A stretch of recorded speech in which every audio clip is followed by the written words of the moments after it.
Hello everyone, myself Siddharth Sherpa, back again with today's SST classes. So, class 6, we were discussing about democratic governments. Democratic governments यानी कि लोकतांत्रिक देश या लोकतांत्रिक देश में लोकतांत्रिक सरकार बोल सकते हो जो गवर्नमेंट लोकतंत्र से बना है या it is made by the people of the country. We saw elections are a very important part of the democratic country. Elections are like backbone. ये elections power check करता है गवर्नमेंट का, लोगों के द्वारा जो रिप्रेजेंटेटिव चूज किए वो रिप्रेजेंटेटिव सही में काम कर रहा है कि नहीं कर रहा है ये देखने का. ठीक है, यानी कि रिप्रेजेंटेटिव हम लोग सारे लोग एक ही जगह पे एक ही साथ बैठ के डिसीजन नहीं ले सकते हैं, तो इसीलिए हम लोग लोगों को अपने प्रतिनिधि को चूज करते हैं या अपने रिप्रेजेंटेटिव को चूज करते हैं और उन लोगों को इलेक्शन जिताते हैं. और गवर्नमेंट कैसे बनती है? हमारे इंडिया में मल्टी पार्टी सिस्टम है, बहुत सारे पार्टीज है और बहुत सारे पार्टीज मिलजुल के क्या करता है, इलेक्शंस लड़ता है. और इलेक्शन जो मैक्सिमम नंबर ऑफ सीट्स या मैक्सिमम नंबर्स ऑफ एरिया में जो सीट्स जीतता है वो गवर्नमेंट, वो पार्टी क्या बनाता है, गवर्नमेंट बनाता है. सो गवर्नमेंट तो डेमोक्रेटिक वे में बन रहा है. यहाँ पे इक्वलिटी, फंडामेंटल राइट्स, ये सारी चीज को प्रोटेक्ट करके ही चलना पड़ता है डेमोक्रेटिक, यानी कि विदाउट एनी डिस्क्रिमिनेशन सारे लोगों को वोटिंग राइट्स मिलने चाहिए, सारी चीज तो इक्वलिटी, ये सारी चीज डेमोक्रेटिक गवर्नमेंट में मेंटेन करने चाहिए. तो आज जो हम लोग पढ़ने वाले हैं, जो हम लोग देख रहे थे डेमोक्रेसी में क्या है, people have their freedom to express their own opinions. हम लोग पब्लिक पार्टिसिपेशन हम लोग क्या कर सकते हैं, आगे ला सकते हैं. पब्लिक ओपिनियंस हम लोग आगे ला सकते हैं कि कोई गवर्नमेंट अच्छे से काम कर रहा है या नहीं कर रहा है, वो हम लोग देख सकते हैं. We can see, we can check whether the government is working properly or not. So now हम लोग देखें कि media plays a very important role in generating public opinions. Public का बात गवर्नमेंट तक पहुंचाने के लिए या गवर्नमेंट का बात पब्लिक तक पहुंचाने के लिए मीडिया जो होती है, मीडिया काफी इंपॉर्टेंट रोल प्ले करता है. So if there is a good media, तो यदि गुड मीडिया है तो a good media can make a country very well by giving all the good stories and news regarding the country, and they can also put the people's voices in front of the government. लोगों की आवाज़ों को आगे रखने के लिए media काफ़ी important role play करता है. तो मीडिया के अलावा और भी ऐसे ग्रुप्स हैं जो कि क्या करता है, जनरेट करता है पब्लिक ओपिनियन. तो कल तक हम लोग ने देखे थे कि पब्लिक ओपिनियंस मीडिया के द्वारा किए जाते हैं, लेकिन आज कुछ पार्टीज भी है जो क्या करते हैं और जनरेटिंग पब्लिक ओपिनियन कैसे करते हैं. और भी अदर भी ग्रुप्स है जो पब्लिक ओपिनियन जनरेट करते हैं, जैसे कि पॉलिटिकल पार्टीज. ठीक है, so when you talk about political parties, तो हम लोग देखते हैं कि बेटा कि हम लोग पॉलिटिकल पार्टीज क्या करता है कि they contest the elections and they go on to form the government. So they take on they contest the elections, they form the government and they rule the country. So political parties में से एक party ना government बनाया, लेकिन there are various other political parties, जिनकी मैंने बोला opposition भी होते हैं जो सेकेंड हाईएस्ट वोट लाते हैं. ठीक है, तो ऑपोजिशंस भी क्या करते हैं कि ऑपोजिशंस भी आपका वोटिंग में क्या करते हैं, पॉलिटिकल पार्टीज भी क्या करते हैं, ऑपोजिशन पॉलिटिकल पार्टीज भी आपके पब्लिक ओपिनियंस जनरेट करने में काम आता है. ठीक है, so during elections their election manifestos help people decide which manifesto comes closest to describing what kind of government they want for themselves. So during elections क्या होता है कि बहुत सारे पॉलिटिकल पार्टीज आते हैं, तो बहुत सारे पॉलिटिकल पार्टीज का अपना अपना प्रिंसिपल्स होते हैं, अपने अपने आइडियोलॉजीज होते हैं. मैनिफेस्टोज मैंने बताया है कि मैनिफेस्टोज क्या करता है कि लोगों को क्या देता है कि एक आइडिया देता है कि कौन सी गवर्नमेंट का आइडिया तुमको अच्छा लग रहा है. जो भी गवर्नमेंट का आइडिया तुमको अच्छा लगेगा तो उसी गवर्नमेंट को तुम लोग क्या करोगे, वोट करोगे. कहने का मतलब यही है.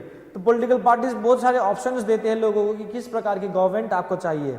ठीक है, एजुकेशन इंस्टीट्यूशन जैसे कि शिक्षा के institution, schools, the books in schools and colleges also plays a great role in formulating minds of readers, and this also helps to form public opinion. तो लोगों को जो बुक्स पढ़ाए जाते हैं वो बुक्स के जरिए भी क्या होते हैं कि एक स्कूल के जो बच्चे होते हैं, कॉलेजेस में जो बच्चे होते हैं, उनके माइंड को एक माइंड में एक क्या कर देता है, एक सेट कर देता है कि how our country functions, how our country functions, कि देश में होने वाली सारी चीजों के ज्ञान किताबों के जरिए भी आप सभी को दिए जाते हैं, और ये भी पढ़ के लोग अपना पब्लिक ओपिनियन दे सकता है, अपना विचार, अपना विचारधारा लोगों के सामने रख सकता है।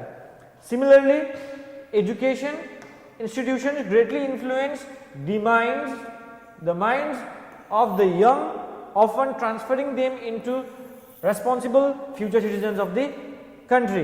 तो एजुकेशनल इंस्टीट्यूशंस के जरिए हम लोगों को क्या दे सकते हैं, इवन यंगर किड्स को हम लोग क्या दे सकते हैं, देश के बारे में शिक्षा दे सकते हैं, हमारे गवर्नमेंट कैसे चलती है उसके बारे में शिक्षा दे सकते हैं, ठीक है। And we can make them responsible future citizen, यानी कि उनको भारत के अच्छे नागरिक बनने के लिए हम लोग क्या सिखा सकते हैं, लोगों को, बच्चों लोगों को सिखा सकते हैं, like fundamental duties, fundamental rights, ये सारा चीज सिखाएंगे तो बच्चे लोगों को काफी अच्छा होगा, जो कि वो लोग उसके जरिए वो लोग अपने देश के बारे में जान के या अपने हाउ आवर कंट्री वर्क्स, ये सब चीज जान के वो फ्यूचर में एक अच्छा सिटीजन बनने का क्षमता रखे। So we will be talking about other various associations also. Other various associations like voluntary associations, social, economic, religious organizations and many pressure groups contribute towards the formulation of public opinions. जैसे कि other non-governmental जो भी organizations है, जैसे NGO social level पे, जैसे कि चिपको movements आपने सुना है, जैसे कि ये नेचर से रिलेटेड है, they are not directly politically related नहीं है, लेकिन दे आर इंडिपेंडेंट। ये सारे ग्रुप्स भी गवर्नमेंट को क्या करता है, प्रेशराइज करता है, जैसे कि नेचर से लेके, ठीक है, बहुत सारे थिंग्स है, ठीक है। So we will be moving towards last 2 topics of the chapter. So this is conflicts. So in a democratic government there are always conflicts, यानी कि विवाद, डिस्प्यूट्स, फाइटिंग्स ओवर 2 ग्रुप्स, तो ये सारी चीजें होती रहती है।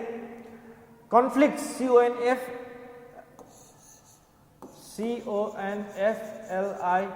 CONFLICTS, कॉन्फ्लिक्ट्स, यानी कि you can say small fight, धक्का धक्की नहीं, मुक्का मुक्की नहीं, but there can be various kinds of fights, यानी कि बहुत सारी मुठभेड़ हो सकती है। Conflicts are bound to arise, या हमारे देश में मुठभेड़ जो भी हो, लोगों के बीच में मनमुटाव होना, छोटे मोटे डिस्प्यूट्स होना, छोटा सा फाइट्स होना, ये कॉमन है, ठीक है। बाउंड टू, कॉमन भी नहीं बोल सकते, बाउंड टू अराइज, ये होना ही है, क्योंकि हमारा देश क्या है, डाइवर्स ग्रुप कंट्री है, खास करके हमारे डाइवर्स इंडिया, हमारे डाइवर्स कंट्री जैसे इंडिया में ये सारी चीजें होती है, तो ये बहुत चांसेस क्रिएट करता है कि ऐसे कॉन्फ्लिक्ट्स हो। So conflicts arise when particular section of the people is not satisfied and feels they are being discriminated against। तो जैसे कि हमारे यहाँ पे बहुत सारे सोसाइटी में बहुत प्रकार के लोग रहते हैं, बहुत ग्रुप्स, अलग अलग रिलीजियस ग्रुप्स, अलग अलग एथनिक ग्रुप्स में रहते हैं, तो कभी कभी क्या लगता है कि बहुत सारे ग्रुप्स को ये लगता है कि दे आर बीइंग डिस्क्रिमिनेटेड, वो लोगों को भेदभाव किया जा रहा है दूसरे ग्रुप से। तो जब ऐसे होते हैं तो वो अलग ग्रुप के साथ क्या बनाएगा, एक दुश्मनी बनाएगी, लाइक यू कैन से they make they will be angry because they are being discriminated। तो क्या होता है, they fight, they protest। तो ऐसे कॉन्फ्लिक्ट्स आते रहते हैं, खास करके हमारे इंडिया में, जो कि इतना डाइवर्स नेशन है, ठीक है। कॉन्फ्लिक्ट्स में अराइज बिटवीन स्टेट्स टू, 2 राज्यों के बीच में भी झगड़े हो सकते हैं, जैसे कि Kaveri dispute between Tamil Nadu and Karnataka is an example of state conflicts. Kaveri dispute क्या है, कावेरी नदी जो है तमिलनाडु और कर्नाटका को, दोनों स्टेट्स को टच करता है। तो यहाँ पे डिस्प्यूट ये चल रहा था कि या तो तमिलनाडु वाले बोल रहे हैं कर्नाटका वाले ज्यादा यूज कर रहे हैं, कर्नाटका वाले बोल रहे हैं कि नहीं हम लोग यूज नहीं कर रहे हैं। तो पानी को लेके मैटर है कि 2 स्टेट को टच कर रहा है, तो कोई पानी का ब्लॉकेट कर रहा होगा, डैम बना रहा होगा, जिसकी वजह से अदर स्टेट्स को पानी नहीं मिल रही थी, तो 2 स्टेट्स में झगड़ा होगा कि भाई कावेरी तुम्हारा ही नहीं है, मेरा भी है, कावेरी सबका है। तो यही बात जो होती थी, ये इंटर स्टेट कॉन्फ्लिक्ट्स। तो ऐसे कॉन्फ्लिक्ट्स भी आते हैं हमारे डाइवर्स नेशन में, ठीक है। This dispute was regarding sharing Kaveri water. मैंने बोला कावेरी, ये जो डिस्प्यूट हुआ था, प्रॉब्लम कॉन्फ्लिक्ट हुआ था 2 राज्यों के बीच में, तमिलनाडु और कर्नाटका के बीच में, ये dispute was regarding the Kaveri water sharing, कि कावेरी नदी का पानी कौन ज्यादा शेयर करेगा, ठीक है। Central government had to step up to settle this dispute and ensure the water was shared equally। तो इस मामले में सेंट्रल गवर्नमेंट को आना पड़ा। तो सेंट्रल गवर्नमेंट क्या करता है, आया और ये मामला को क्या कर दिया, सुलझा दिया, और ये मामला में ये दिलासा दिया कि दोनों व्यक्ति, दोनों स्टेट पानी बराबर इस्तेमाल करेंगे। यदि हम लोग इक्वलिटी चाहते हैं, ठीक है, हमारे देश में अक्सर डिस्प्यूट्स किसके बीच में होता है, लाइक डिस्क्रिमिनेशन रिलीजियस बेस पे होता है।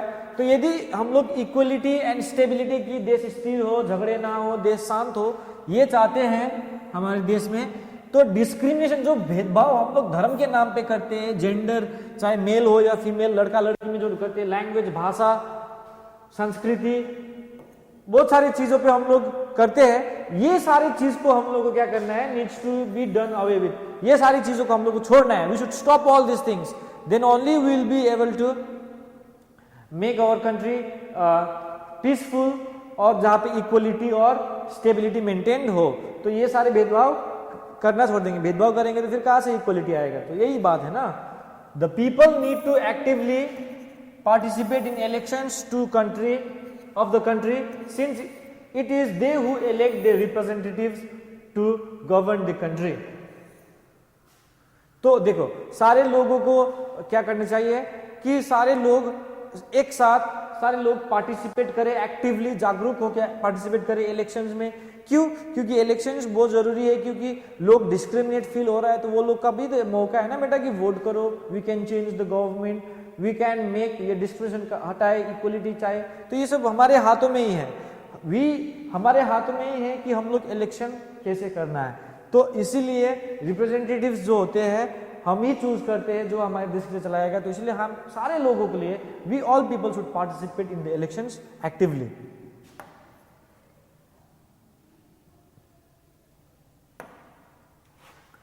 सो justice and equality. So the function of a democracy to a large extent depends on the principles of justice and equality. खास करके देखा जाए, डेमोक्रेसी का जो एक काम होता है वो दो मुख्य चीजों पे जुड़ा रहता है, खास करके न्याय, जस्टिस, सबको बराबर न्याय मिले और सबको बराबरी का मौका मिले। Simply, in a nation people can enjoy equal opportunities when there is equality. एक देश में सबको बराबरी का मौका तब मिलेगा जब सारे चीज में क्या हो, बराबरी से, सारी चीज को बराबरी रूप से दिखा रहा है, बराबर रूप से देख रहे, इक्वल रूप से देख रहे। जब सारे देश में इक्वलिटी लागू रहेगा तो भी जाके सारे लोग इक्वलिटी को क्या कर पाएगा, इक्वल अपॉर्चुनिटीज, बराबर मौकों की या तलाश की, सारी चीजों की, फैसिलिटीज की, अपॉर्चुनिटीज की, सारी चीज की, अवसर की, सारी चीज की यू कैन से सारी चीज की इक्वलिटी को क्या कर पाएगा, वो लोग ग्रैब कर पाएगा जब हम लोग इक्वलिटी फॉलो करेंगे। तो they are multi ethnic, multi ethnic मतलब बहुत सारे डिफरेंट कल्चर्स के लोग हैं। मल्टी रिलीजियस, हमारे यहाँ पे बहुत सारे रिलीजियस लोग भी है, डिफरेंट रिलीजियन ग्रुप्स भी है। मल्टीलिंगुअल, बहुत सारे भाषा है। इस प्रकार की सोसाइटी है हमारे पास, बहुत सारे धर्म वाली, बहुत सारी जाति वाली, बहुत सारी भाषा वाली। तो so therefore there are differences. तो यही सब देख रहे हो कि इसीलिए हमारे देश में डिफरेंसेस भी है, वैरायटीज भी है। सो ये हमारा रिस्पॉन्सिबिलिटी है to remove all the social evils that exist in the society. तो ये जो जात पात की भेदभाव हो रही है, जो सेफ गर्ल चाइल्ड, जो बच्ची लोगों को बचाने का जो एक प्रोग्राम्स चलते हैं, लड़कियों को बचाना, ये सारे जो लड़कियों को मार देते हैं बचपन में, ये सारी चीजें जो हमारे देश में हो रही थी, ये सारे क्या गलत चीज है ना। तो ये सारे चीज इविल्स, ये समाज में होने वाली चीजों को हमारे हाथों से हटाने का जिम्मेदारी हमारा है, हमारे लोगों का है। समाज में लूटपाट, डकैती, ये सारे चीज जो कुछ भी होते हैं, गलत डिस्क्रिमिनेशन, अनटचेबिलिटी, ठीक है, लड़का लड़की में भेदभाव, ये सारे चीजों को हटाने का जिम्मेदारी हमारा है, क्योंकि हमारी सोसाइटी में हम ही लोग रहते हैं और हमारी जिम्मेदारी है। तो government steps in to promote justice by providing special provisions for all of us. तो गवर्नमेंट बहुत सारी स्पेशल प्रोविजंस भी देते हैं ताकि इक्वलिटी मेंटेन हो, सबको न्याय मिले। जैसे कि रिजर्वेशंस होते हैं वुमेन्स के लिए, SC and STs OBCs के लिए रिजर्व्स होते हैं, बैकवर्ड क्लासेस के लिए, ताकि वो लोगों को समाज में इक्वल मौका मिले। So I hope you understood. The chapter ends here. Thank you and stay safe and stay healthy. Thank you class.